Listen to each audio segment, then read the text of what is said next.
राम स्वरूप जी ने बड़ी सुंदर कथा के बारे में बताया है। मेरे परम पूज्य श्री गुरुदेव जी महाराज जी ने संसारी जीव को कथा सुनने का साधन बताया है।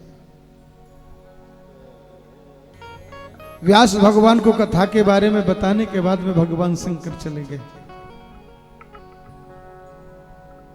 समय के आधार पर 12वां वर्ष चल रहा है। 12 वर्ष तक माता बीटका के गर्भ में मेरे सुखदेव जी रहे। माता बीटका के गर्भ से वेद मंत्रों की ध्वनि हो रही है।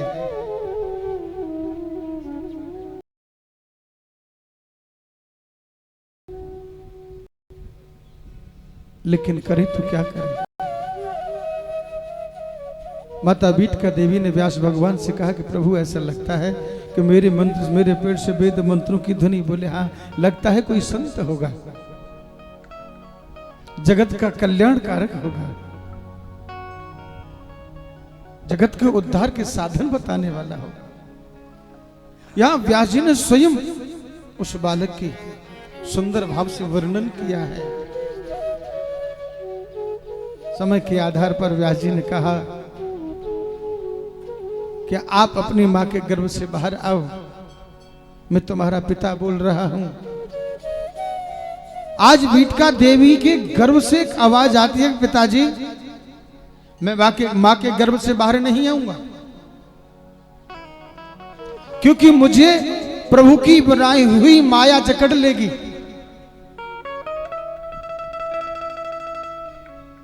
कहने का भाव यह है कि जीव सुखदेव जी जैसा संत इस संसार से डरता है। लेकिन एक बात जरूर कहूंगा कि मां के गर्भ में जीव को जितना कष्ट होता है उतना कहीं भी नहीं होता। भूतो न भविष्यति। मां के गर्भ में जीव उल्टा लटका रहता है, सर नीचे होता है, पैर ऊपर को होते हैं। उस परमपिता परमात्मा से प्रार्थना करता है कि प्रभु मां के गर्भ से बाहर निकाल, मैं तेरा भजन करूंगा। लेकिन मेरे परम पूज्य सुखदेव जी ने मां के गर्भ को मंदिर ही बना दिया। आज व्यास जी से स्वयं कहते हैं, हे पिताजी मैं मां के गर्भ से बाहर नहीं आऊंगा। और जीव क्या कहता है कि मां के गर्भ से बाहर निकाल। कितनी सुंदर पद्धति है।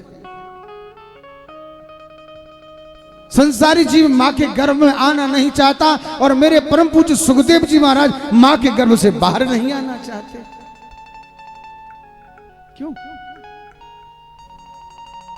सुखदेव जी बताना चाहते हैं जो ये संसार है ना, ये बड़ा विचित्र है। जितना कष्ट मुझे मां के गर्भ में हो रहा है ना, इससे कई गुना कष्ट मुझे मां के गर्भ के बाहर आते ही होगा। इस सब मुझे जो अपना अपना कहेंगे ना, ये कष्ट देने वाले होंगे, मुझे बड़ा कष्ट होगा। सुखदेव जी ने कहा कि पिताजी मैं मां के गर्भ से तभी बाहर आऊंगा जब स्वयं मायापति आकर के कहे कि मेरी माया का प्रभाव तुम्हारे पर नहीं पड़ेगा। भगवान विष्णु को आना पड़ा, मेरी कन्हैया को आना पड़ा, वचन दिया कि मेरी माया का प्रभाव नहीं पड़ेगा। आज वो बालक मां के गर्भ से बाहर निकलते ही नाडू को कंधे पर डाला, चल दिए जंगल की तरफ। आगे आगे परम पूज्य सुखदेव जी, पीछे पीछे व्यास भगवान। प्रवजंत मनोपेतम पेद कृत्यम मनोबरह कातर आजुहाव।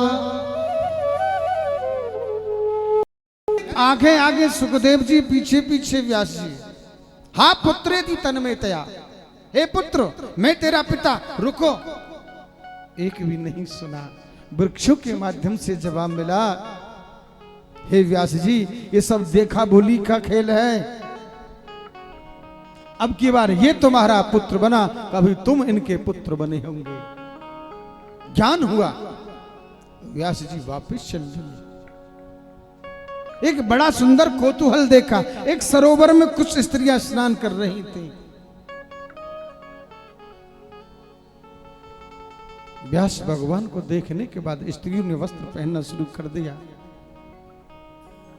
स्त्रियों ने कहा कि क्षमा करें महाराज, हमारे से गलती हो गई। व्यास जी ने स्त्रियों से कहा कि देवियों, मैं तो तुम्हारे दादा परदादा के बराबर हूं, लेकिन तुम्हारे सामने से इतना बड़ा पुत्र मेरा निकल गया। लोगों ने वस्त्रों को धारण नहीं किया। वो स्त्रियां व्यास जी को बताना चाहती हैं, हे व्यास जी, जिसको अपने इस संसार का, अपने शरीर का ही पता नहीं, वो दुनिया के बारे में क्या देखेगा। जिसको स्त्री और पुरुष का भेद का पता नहीं, वो संसार को क्या जानेगा। उनकी नजर में सब स्त्री है, सब पुरुष है, उसका कोई भाव नहीं पता उनको। इतना सुनने के बाद में व्यास भगवान ने विचार किया, इतना वीतरागी मेरा पुत्र। वापिस आ गए। मन में संतोष नहीं हुआ। भजन करने बैठते, मन में एक ही बात आती, 4 वेदों को लिख दिया, 18 पुराणों को लिख दिया, करूं तो क्या करूं। जब कभी भजन में बैठता हूं तो सोचता हूं, दुनिया खाने पीने में लगी हुई है, जीव जन्म लेता है, आता है, संसारी भोग भोग करके मर जाता है। मैं कुछ ऐसा काम करूं जिससे संसारी जीव का उद्धार हो जाए। जैसे एक माता पिता अपने संतान के लिए विचार करते हैं, मेरे जाने के बाद मेरी संतान परेशान ना हो, उसके लिए घर बनाए, दुकान बनाए। ठीक उसी प्रकार से व्यास भगवान विचार करते हैं। इतनी ही देर में संत शिरोमणि नारद जी आ गए। व्यास भगवान ने सम्मान किया, बैठाया, सत्कार किया। नारद जी ने कहा,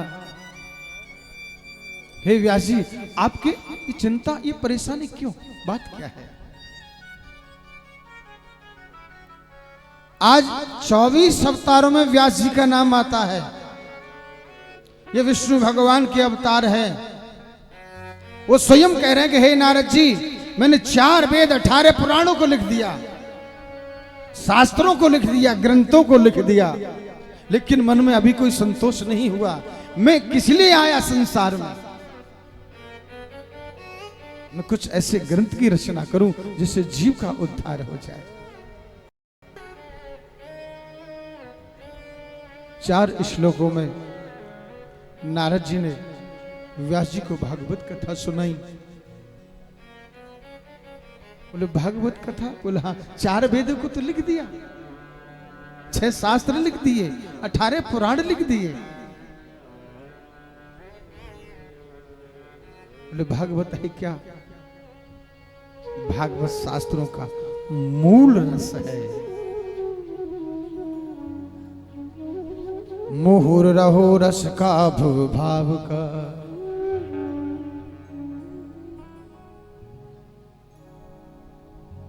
रस कहां से आता है, फल से आता है कि वृक्ष से आता है? पेड़ की जड़ से आता है कि फल से आता है? यही तो कल्प वृक्ष है। नारद जी ने अपने पूर्व जन्म के बारे में बताया। जो संतों का सानिध्य ले ले, संतों की शरणागति ले ले, 4 श्लोक बताने के बाद जिस पर परमात्मा की कृपा होती है। हे व्यास जी, मैं भी पूर्व जन्म में एक साधारण दासी पुत्र था, जिसे संतों ने मुझे रामदास बताया। संतों की शरणारूपी नौका में बैठ करके आज ये नारद संत तेरे सामने है। व्यास जी ने भागवत जी को लिखा, 333 अध्याय, 12 स्कंद और 18,000 श्लोक। सत्यम परम धीमहि। भागवत जी में सत्य का विवेचन किया है। अगर दुनिया में बचता है तो सत्य ही बचता है। हम देख रहे सभी असत्य है।